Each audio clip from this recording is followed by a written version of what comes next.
Hey everyone, I have a very special guest for you today. We talk to Greg every Monday.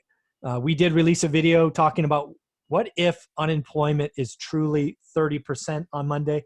And that sparked a lot of questions. Greg and I looked at him and said, you know what?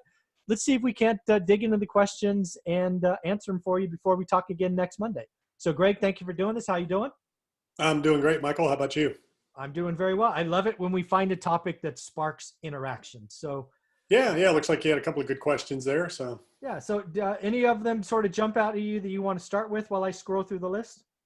I don't have them up in front of me. Oh, no problem. While you're looking through it, I can speak to one. Somebody commented on the comment I made about a national sales tax, a Yep. consumption tax, and I remember that actually one. said that I was a bit naive. So, They took a shot at you, man. yeah, exactly. So it's really funny. But anyways, and naive, when you look at the definition of that, it's uninformed, or basically, saying you're ignorant, don't know what you're talking about. So Yeah. what I was talking about was, I'm an entrepreneur and I'm Yeah. an efficiency expert. So my business philosophy is to make the most amount of money with the least amount of time, energy, and effort possible. Hmm. Solve problems, create opportunities for everybody, right? We've Yeah. talked about that in the entrepreneurship episode. So when I look at anything at the macro level, micro level, state, federal, local, whatever it is, I look at, okay, how can we simplify the process? Yeah. So our tax code is obviously very outdated. Hmm. It favors a select few. It's a tool of power and control by big corporations, and it gives politicians power and control because they can do favors through the tax code. So Hmm. it is very inefficient. It's a broken system. It doesn't work. And, a lot of people get in trouble because of the tax code and the way taxes are. So Hmm.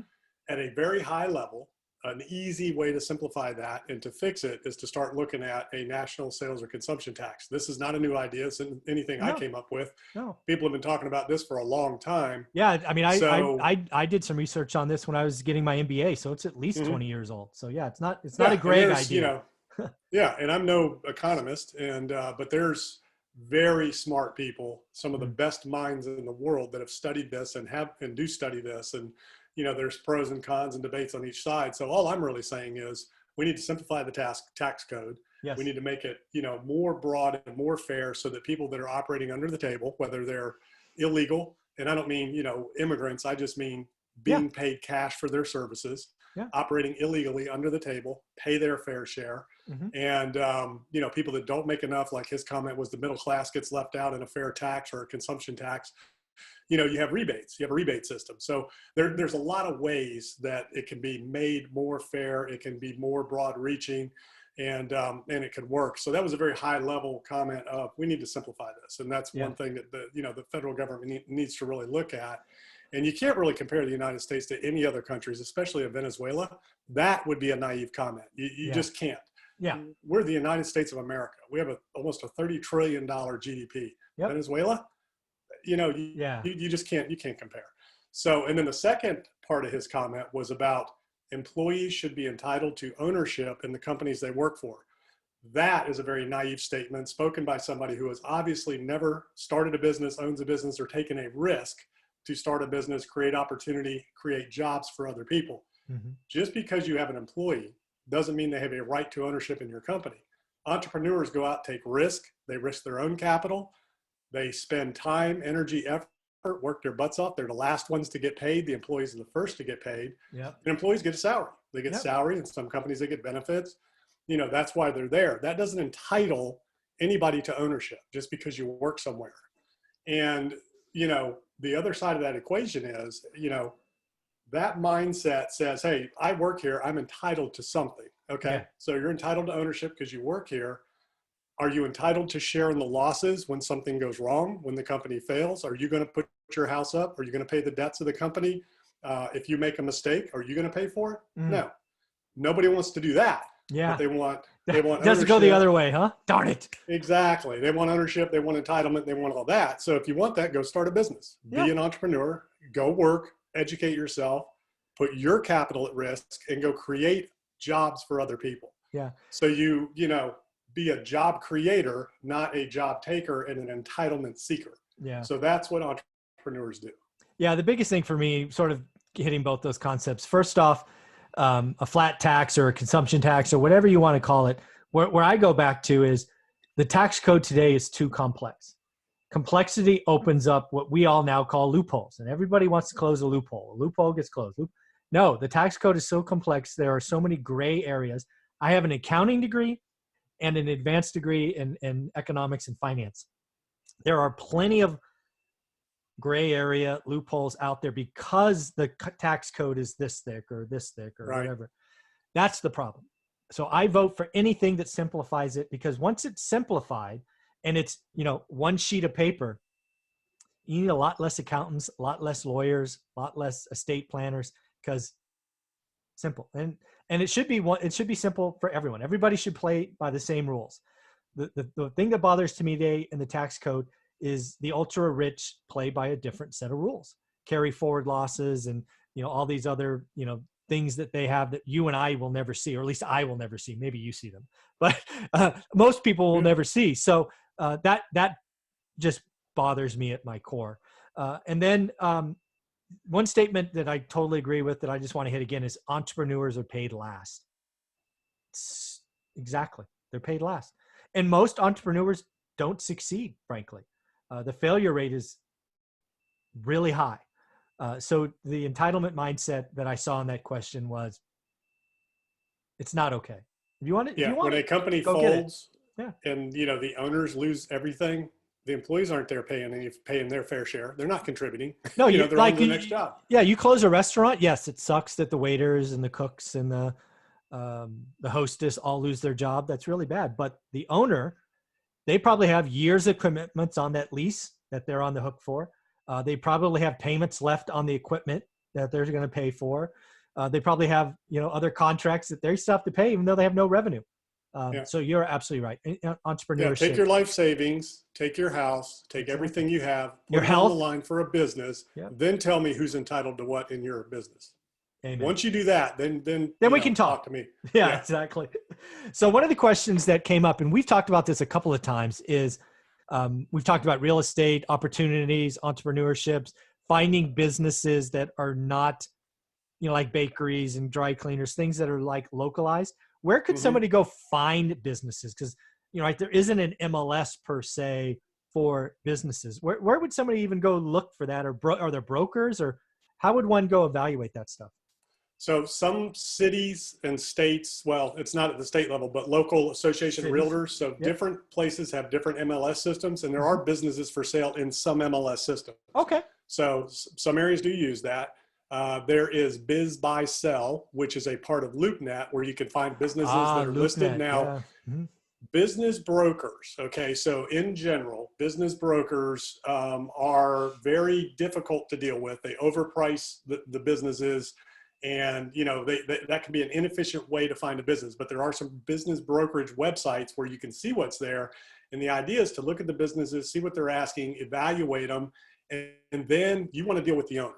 You want to, not cut the broker out. You pay them their commission, but say, look, I like this business. I'm interested. I want to talk directly to the owner. Yeah. We'll strike a deal, and then we'll pay you your commission, because, they're getting paid by the business owner anyways. So, they can be a problem in the middle of that. Not all of them, but many of them, it's a low barrier to entry business that doesn't require licensure. So a lot of people jump into business brokerage that don't really understand how to make deals happen and the different ways deals can happen. Right. So they can get in the way. But anyways, your local MLS can be a resource.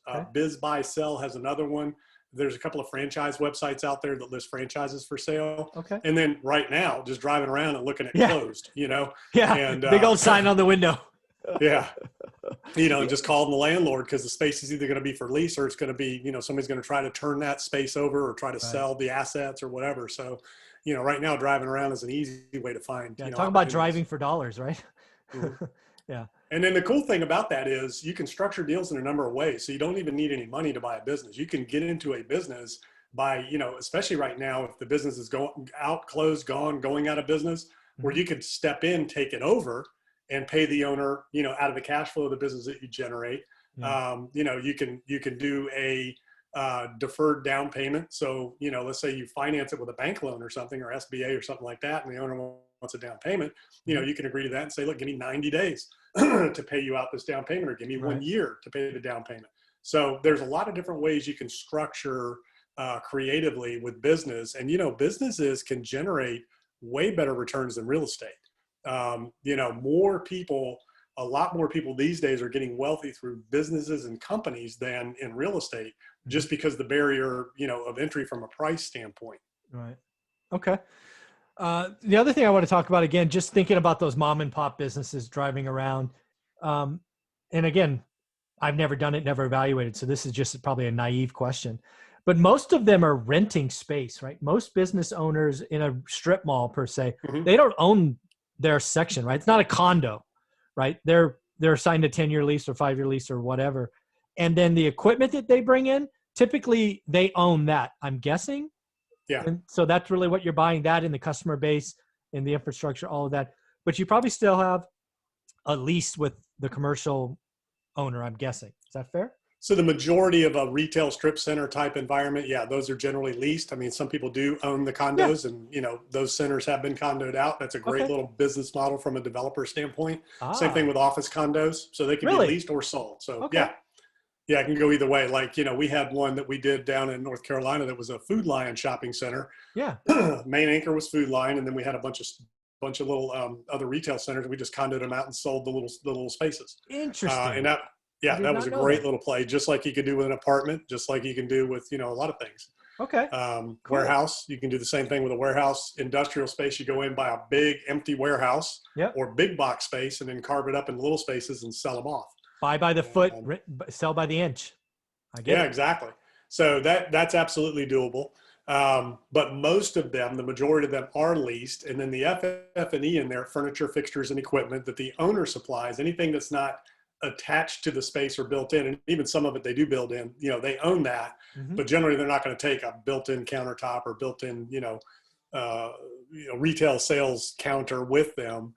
They're going to leave that in there. But the equipment that's movable, they're generally going to either take with them. Sometimes they put that up as a guarantee for the space. So if they leave, it stays with the landlord.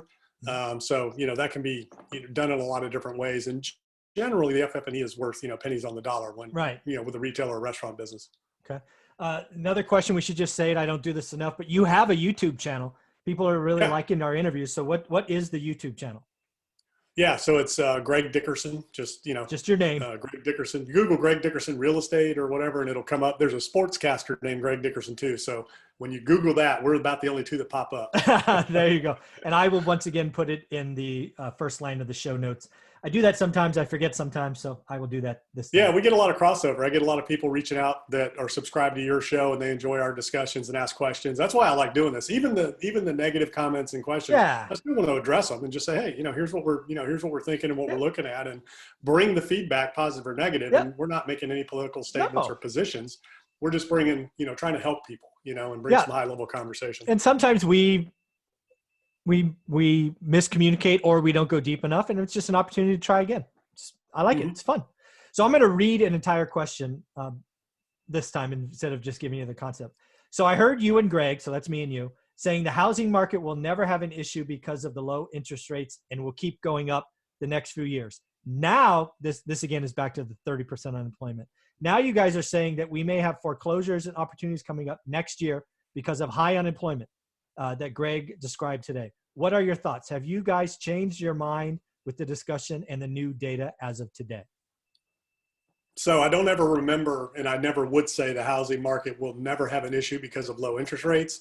What we have talked about is the housing market is very strong, low inventory, in demand, and there's a lot of people buying houses right now from a retail standpoint because the interest rates are at all-time lows. Correct. So that doesn't mean that we'll never have a problem. It just means that right now that's what's driving the demand. That's why prices are inflated. It's all relative. When interest rates were higher, house values were down.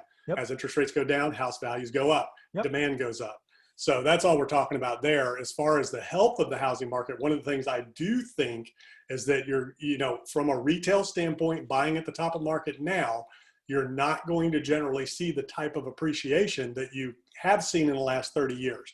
From the standpoint of when you and I grew up and our parents would buy a house, the exponential appreciation of real estate at the single family home level, I don't think we're going to see that over the next 20 or 30 years. So Yeah. if the average house price right now is $300,000, I don't see that being worth $3 million, Yeah, no. 10 or 20 years from now. Yeah. But that has happened. I mean, Yeah. that $300,000 house used to be, 30,000, 40, sure. 100,000, sure. not even, 15, 20 years ago. So For sure. I don't think we're going to see that, so that's when I talk about, a cap on values of exponential appreciation over the long term. I don't see that. And I know one of the viewers commented on something like that in a previous episode that we did, was they didn't quite understand that concept of what we were talking about. Now, if you're buying under, I guess the thing I said was back then, that single family homes aren't the best investment. Owner occupied homes compared to investing in other things. Now, if you buy under market value, a distressed asset, you fix it and rehab it and all that, then you can drive equity and you can have a little bit of a spread there. But if you buy at the top of the market, nice house at peak market value right now, the chances of you seeing any appreciation anytime soon just are not good. Now you will get principal pay down, things like that. So you'll build equity that way. But, like I said, I don't think the medium house of 300, whatever it is now, 400,000 is going to be 4 million in 20 years. Yeah. So this is sort of what I think about it, just to kind of, because again, we have our own opinions and sometimes we agree, sometimes we don't. So first off, a house today, 400 grand will not be 4 million in a decade. Not going to happen. But that said, let's talk about next year, because there is a big talk today about what is true unemployment. I mean, that was the title of our video, right? Is true unemployment 30% when you do all inclusive? It's somewhere between 8 and 30. I don't know what it is. It's somewhere between that. But what I think is really going on today is what is really happening in the real estate market, the owner-occupied real estate market, is we are seeing urban flight. We are seeing the move to the suburbs. And that is a trend that is new, and it will go on for 18 months, right? Because the first wave goes, and then they have a good time, and then the second wave goes, and then, oh my God, if we have a second thing in the fall. And I mean, this is an investable trend, in my opinion. But that has two sides. There's a part of the country that will lose people. Values will come down. So I want to be very clear with folks. If you're investing in New York and San Francisco, it is about to be cheaper, both rent and price. But if you're going to the suburbs, I believe for the next 18 months, you're going to see double-digit increase. It'll go up 10%. Supply, demand says it's going to go up, plus interest rates are low. And people don't buy on price, they buy on mortgage payment. And when you have mortgage payments that used to be 4, and then they're 3.5, and then they're 3, and then they're 2 3/4, values go up, right? So I think we are going to see prices go up, but I do. And then the other thing is, how bad is forbearance and foreclosures going to get? This is unknown. I believe, again, in most suburbs, any supply that comes on from those forbearances ending in March, April, or May of next year will be absorbed very quickly. And again, they come on intermittently. What happened in 07, 08 is there were waves. I remember looking at the market every Monday and seeing this week's wave of foreclosures. The banks have learned the lesson. They are not repeating the mistakes. They work with people early. They did real loans, 30-year, not these 2 and 28s. And they are not going to do wave of foreclosures. They will let them come on intermittently so there's not total price destruction across their portfolio. So I think in most of the country, real estate goes up the next 18 months. And I do not see the wave of foreclosures dampening or raising supply to dampen demand, unless you're in New York or San Francisco. I could see real pain.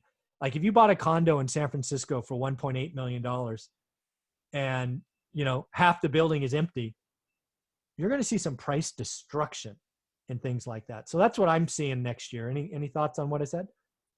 Yeah. And I just had some conversations on that yesterday. So, a lot of it is hyperlocal. So like you said, little pockets, little pockets here and there. So let's take Manhattan, for instance, so I don't know, in New York City, they're saying there's 15,000 vacant condos and apartments right now. Yeah. Now there's 8 million people in New York. Okay. I don't know how many apartments and all that. So I don't know what percentage that represents, but that's still a big number. And there's brand new product at Hudson Yards where there's millions of square feet of office space and residential that's vacant, things like that. So the big difference between now and 2009 is there is forbearance. In Yes. 2009, there was no forbearance. Oh, There's yeah. a big difference between forbearance and foreclosure. Forbearance is just a free pass. You know, hey, don't worry about your mortgage right now. We'll figure it out in, 6 months. So that's going to be It in is the place. pause button. It is a pause button. It's a pause button. So big difference. And that's going to be in place minimum through the end of the year. Once we get into next year, then we'll see the real impact and effect of that. Mm-hmm. And to your point, lenders are incentivized to work those loans out and help help people stay in their houses. The lenders do not want to go through what happened in 2009. They are and not going to do that again. Yes. And that was millions upon millions of homeowners, not a few 100,000. Oh, millions. What's going on right now is a very small number compared to 2009. And again, there was no forbearance. There was no forgiveness back in 2009. It was cutthroat, and the banks were vicious with people, commercial and residential. Yeah. This time is going to be very different. Very different. So that's number one. Number two, when you look at a city like New York, the question is, like you said, what's really interesting is a few 100,000 people, even 1 million leaving New York, that's not going to make a dent. There's 8 million people. It's not going to make a dent to New York. It is going to make a huge dent to where they're going. Tennessee, exactly. Nashville, Las Vegas, Arizona, whatever the hot spots in Arizona are, Florida. Yeah. So you get 100,000 people going to Nashville, Tennessee. That makes a big difference. Yeah. Yeah. So it's driving demand in these other markets. And I have friends that live in New Jersey that, Jason and Peely, they're moving to Nashville, Tennessee. Yeah. And same reason, they're like, man, we can sell this house here and get twice the house and land and everything there. And life, their life, better quality of life. A better quality of life in terms of traffic and commuting and just everything in general. Family, they're a great couple. Yeah. So it's making a huge impact in these areas, but in San Francisco, it might make an impact, in certain neighborhoods where people are leaving, but it's in that neighborhood. There's other boroughs of the city that are still thriving, still doing well. The suburbs are, thriving and doing well. And those prices are still jacked up because people wanted to leave the city to go to the immediate suburbs first. Yes. When that ran out, then they started looking out of state.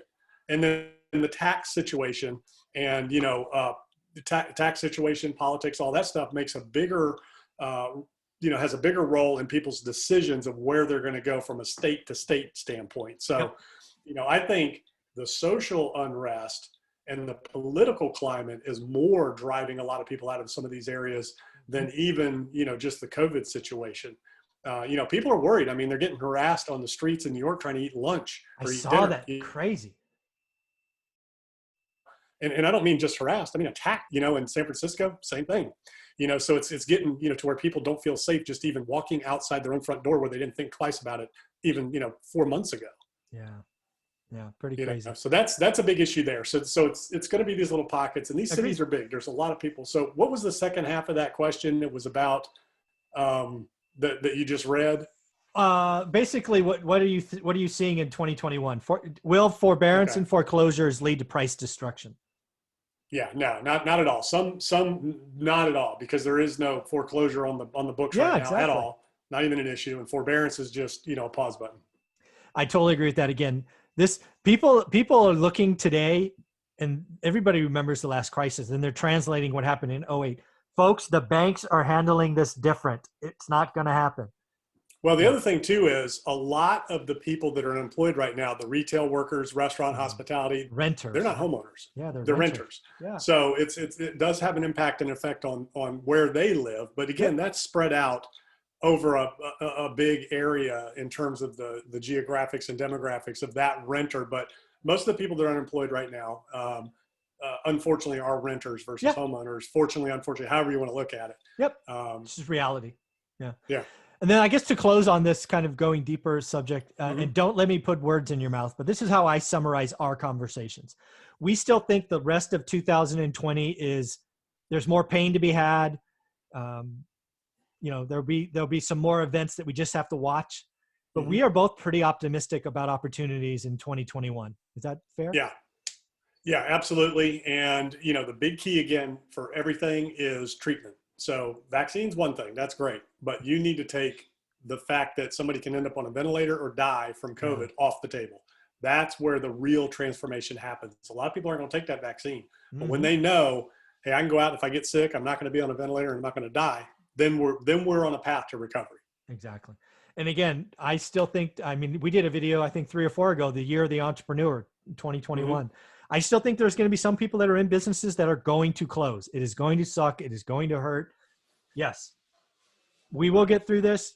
I really, I that'll think create opportunities. Other people will step in, exactly. and rework that business. Those people will go to work somewhere else. Hopefully the business owners will be able to recover and they'll be able to come back. The big problem there is, and maybe there's um, some relief down the road. So here's the big problem with that is these business owners that are closing with debt. Yeah. That's impacting their ability to move forward in the future. True. So what the government needs to be talking about is what do we do with these people, that could not make it through. The government shut me down. I lost my business. I'm in debt. How can I move forward? Because now I can't go borrow money. I can't get an SBA loan. I cannot reopen another business somewhere else, much less keep my own open.